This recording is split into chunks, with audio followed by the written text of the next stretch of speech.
Welcome back to the Book Nook podcast. We're diving deep into ancient Rome. Ooh, sounds exciting. It is. Today it's Suetonius's The 12 Caesars. The 12 Caesars, fascinating stuff. It really is. And if you want to read along, you'll find a link to buy the book in the episode description. Always a good idea. So we're talking about a book that's over 2,000 years old. Wow, 2,000 years. Yet it still makes the bestseller lists today. You know, it really shows how much people are still fascinated by ancient Rome. It's true. There's something about that era that just captures our imaginations. Power, intrigue, scandal, I guess you could say it has it all. Definitely.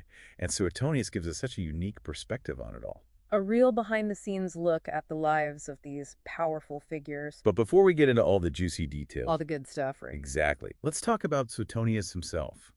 Who was he? And what makes his work so compelling, even after all this time? Well, he was more than just a historian. Right, he had a pretty interesting position, didn't he? He did. Suetonius was Hadrian's personal secretary. Wow, talk about access. You can imagine the secrets he must have been privy to. All those imperial archives, personal letters, first-hand accounts.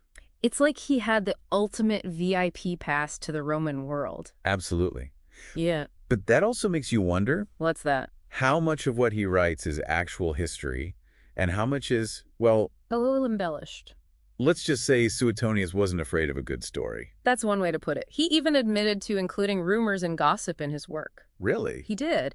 He said he'd rather include something potentially untrue than leave out something interesting.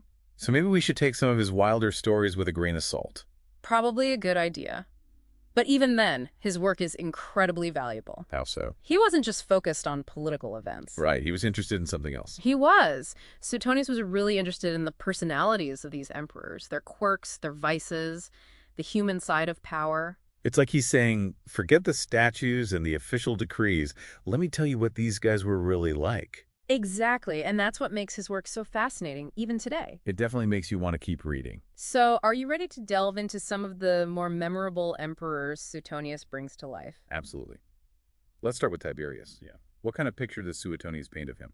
Well, he describes Tiberius as a man of incredible physical strength. Really? He even says Tiberius could pierce an apple with just his finger. That's pretty strong. But I have a feeling there's more to the story. There is. Right after mentioning this feat of strength, Suetonius tells us how Tiberius used that same finger to, well, let's just say not for apple piercing anymore. Okay, so maybe Tiberius wasn't quite the gentle giant his apple piercing skills might suggest. Perhaps not. It's interesting how Suetonius contrasts these seemingly contradictory sides of his personality. It really makes you think about the complexities of these historical figures. Exactly, and that's what makes Suetonius such a compelling writer. He doesn't shy away from those complexities. He shows us these emperors as they were, warts and all. And before we get too deep into those imperial warts, I want to remind everyone that if you're enjoying this deep dive into Suetonius's world, Who wouldn't be? be sure to subscribe to the Book Nook podcast and leave us a review. We love hearing your thoughts. It really helps other bookworms find us. So, where were we? We were talking about those captivating emperors. Yes. Ready to move on to Claudius. Claudius. The Emperor Suetonius describes as How should we put it? not exactly the picture of perfect health. That's one way to put it. Suetonius portrays him as physically weak, prone to stammering, and not really what you'd expect from a Roman emperor. Interesting. And yet this is the same Claudius who conquered Britain. It does seem like a bit of a contradiction. It does. I mean, conquering Britain was a massive military undertaking. It was. And that's where Suetonius's approach gets really interesting. In what way? By focusing on these personal details, he makes us challenge our assumptions about leadership. You mean just because someone seems weak doesn't mean they can't be an effective leader? Exactly. Maybe Claudius's perceived weaknesses forced him to be more strategic, more deliberate. It makes you wonder if those weaknesses might have actually been strengths in disguise. Now that's a fascinating thought, and it's why Suetonius is still relevant today. You mean because he makes us question our own biases? Exactly. Our assumptions about power, leadership, everything. He's reminding us that there's always more to the story than meets the eye. And speaking of stories, Yes. are you ready to move on to perhaps the most infamous emperor of them all? You mean Nero. Nero. Now, there was an emperor who knew how to make an entrance And an exit. Let's just say Suetonius doesn't hold back when describing his reign. Family drama, artistic aspirations, and, well, maybe some things we won't go into detail about. Right. You know, it's these kinds of stories that make Suetonius so captivating. You mean the drama, the intrigue, the human side of history? Exactly. He gives us this glimpse into the lives of these powerful figures, and they're just as messy and complicated as our own lives.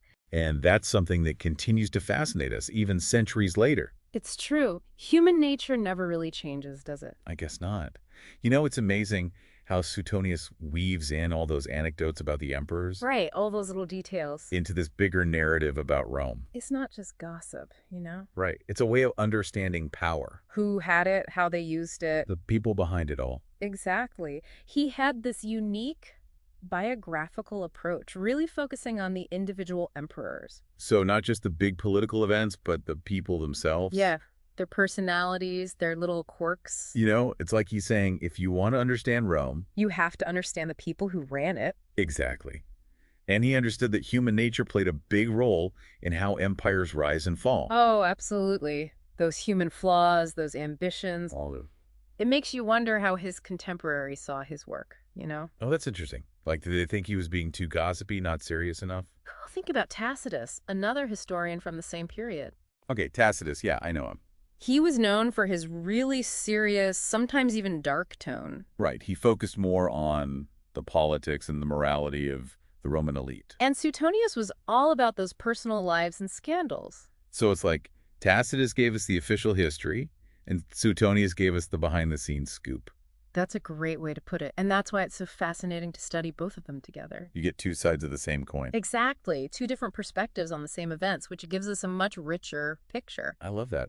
So we've talked a lot about how entertaining Suetonius is. He is. But there must be some challenges when you're reading a text that's over 2,000 years old. Oh, for sure. Like what? Well, for starters, translation.